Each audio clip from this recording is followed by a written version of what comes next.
Yeah. That lawnmower. That's it. Stop that.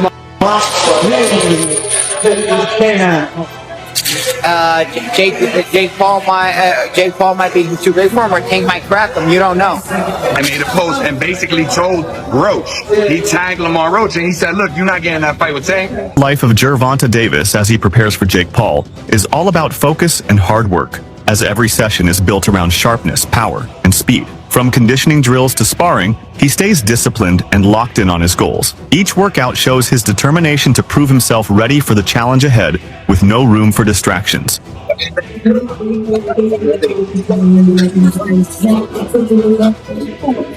Jake Paul versus Gervonta Tank Davis fight. He emphasizes that Tank's legacy is safe regardless of the outcome. As a world champion who has already accomplished significant achievements in the sport, Davis does not need to prove himself against Jake Paul. Romero acknowledges, however, that Jake's size is a legitimate factor. Being naturally bigger gives Paul an advantage physically, but it does not diminish the accolades and respect Tank has already earned. Paul might be too big for him, but like Jake Paul might be too big for him, or Tank might crack him. You don't know.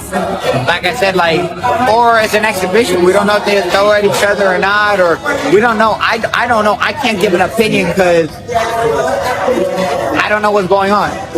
Do you think it impacts, will it impact Tank's legacy if Jake Paul were to beat him or even knock him out?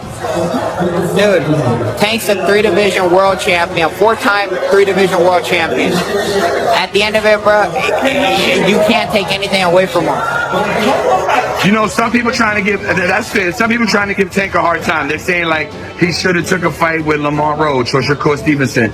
But when you think about it, do you think this is business and look, he's getting a bag, or is there some validity to people saying that he ducked Roach? I mean, there's still other options, you know. It's bro, you can't be mad at somebody for doing what they feel is best for them. It's the same way Roach feels Tank is the best option for him. Same way that Stevenson thinks Tank's the best option for him, or all this stuff, right? Has grown in popularity and physicality, Malignaggi insists that boxing experience outweighs brute strength. Gervonta Davis has fought on the biggest stages, headlined massive events, and faced elite competition. No matter how big Jake Paul is, he cannot match the years of training, ring IQ, and adaptability that Tank brings. Malignaggi's assessment leans on the idea that in boxing, skill and experience often decide outcomes over size alone. I think Davis is more to lose because he's the bona fide world champion. I don't care if he's much smaller. I think Jake Paul has sort of plateaued as far as where his boxing is concerned. It's rather low level. He's big, he's physical, he's strong, he can hit.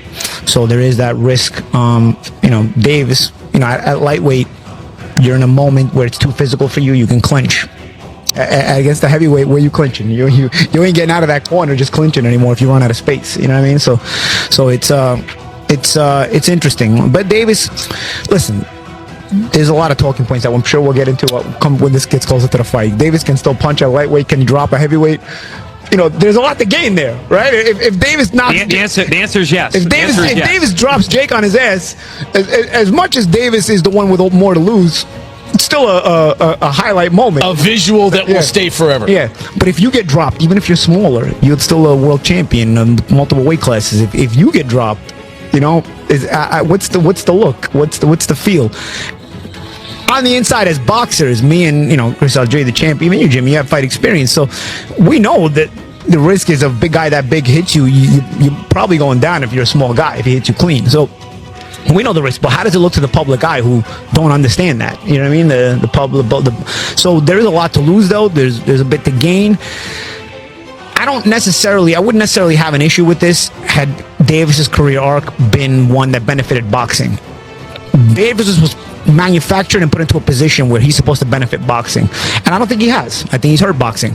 So by giving him this reward, that's my problem. Why are we watching this? Why don't you make him earn his spot that he still hasn't earned, mind you? Teofimo Lopez frames the event as more spectacle than sport. In his eyes, the fight is not about legacy or rankings, but about entertainment and financial gain. He acknowledges that both Jake Paul and Gervonta Davis stand to make enormous sums, and that should not be overlooked. While it may not carry the weight of a world championship contest, Lopez believes it is still good for boxing. By drawing mainstream attention, even an exhibition-like fight can generate new fans and extend the sport's reach. Really invested on it, and I'm actually very happy for Gervonta and Jake. I really am, man. It's good for the sport in some way, you know. So a heavyweight versus a lightweight. Yeah. You got a fly hit me, yeah. A heavyweight versus a lightweight. How's this gonna work? Hey, they make it work. It's an exhibition for a reason. So, you know, they know what they're doing. And, you know, shout out to Netflix and shout out to both of them, honestly. Like I said, I think a lot of people in the boxing world are kind of upset. I could care less. I think they're going to go out there and make their money. It falls on the number 8 for a reason. They're going to make a lot of money. Have you got a prediction for that fight? My prediction? A show. A show. Well, clearly it's a show, but when you've got a lot of people underestimating Jake Paul once again, but when you've got a heavyweight boxer who knows how to throw punches and knows the basics against a lightweight, it's quite a difference. I mean, have you sparred heavyweights before? Yeah. For competitive sparring in the ring? Yeah, it's not the same. It's not the same, not at all. Definitely got to move. I've actually played around a few times, went through between their legs just to duck around. But yeah, because they're taller, you know. But I think for that competition, that fight, it reminds me a lot like The Big Show, and Floyd Mayweather when they fought in WrestleMania. Yeah. And will that end the same way? Possibly. Maybe some brass knuckles in there too. Can you see Jake Paul knocking out Gervonta Davis? It's boxing, man. And if it's a show like this, anything goes, anything happens. Nate Diaz, known for his blunt honesty, dismisses the matchup entirely. For Diaz, the fight offers no genuine competitive value. He argues that no matter who wins, the outcome does not enhance either fighter's career in a meaningful way. He labels it as a show designed purely for entertainment, much like professional wrestling or staged events. His perspective cuts through the hype, presenting the fight as a sideshow rather than a legitimate sporting contest. I gotta ask you, Jake Paul versus Gervonta Davis. Does Davis have a chance? Gervonta is a great boxer, but he ain't gonna be. So you got Jake Paul by knockout, or? No, I don't got anybody, but I don't think He's just too small. It just. I don't want to beat up somebody that small. I don't want to, you know what I'm saying? I don't want to lose to somebody that. There's no point in the fight. It's a great fight, actually. I'm not hating on the fight, but I think. My thoughts on it is let's watch it, see what happens. Ryan Garcia said that boxing's turning into WWE. Yeah, with that type of matchup. You agree?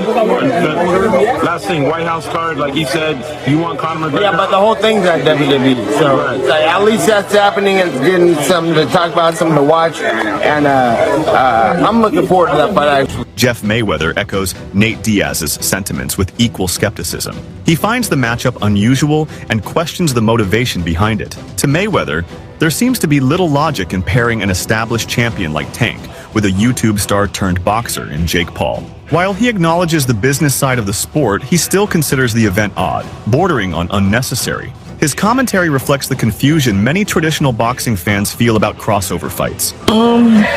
It's just kind of weird because Jake Paul is extremely bigger than Tank, and I mean, but with it being exhibition, it makes sense. It's fine. He got a big name that he's going to be fighting, but I mean, it really makes no sense because he's gonna be weighing over 200 and some pounds. Tank's gonna probably be weighing maybe at the most 147, 150.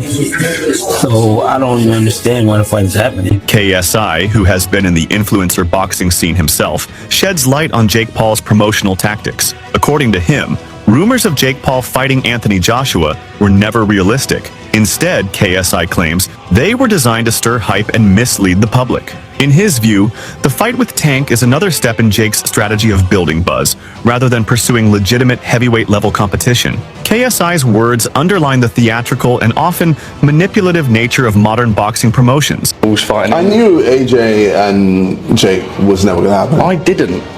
Really? Yeah. You thought it was actually going to happen? Bro, it's so crazy. Like, I feel like so many people just believe everything online. But that's pretty unbelievable on the other hand. It's I feel like I know. Well, okay. How do I say it like this? Itoma versus White. I had a lot of people bet on White winning, and I'm there like, you guys don't watch boxing, do you? You just look at a record and go, oh, Dylan's fought many more people than Itoma. That record says a lot. Itoma's like 18, not 18. Itoma's 20, inexperienced. Round one. Like I just knew Itoma was gonna just destroy him, and I think a good fight for Itoma would be him and Wilder. I think that'd be a very good fight.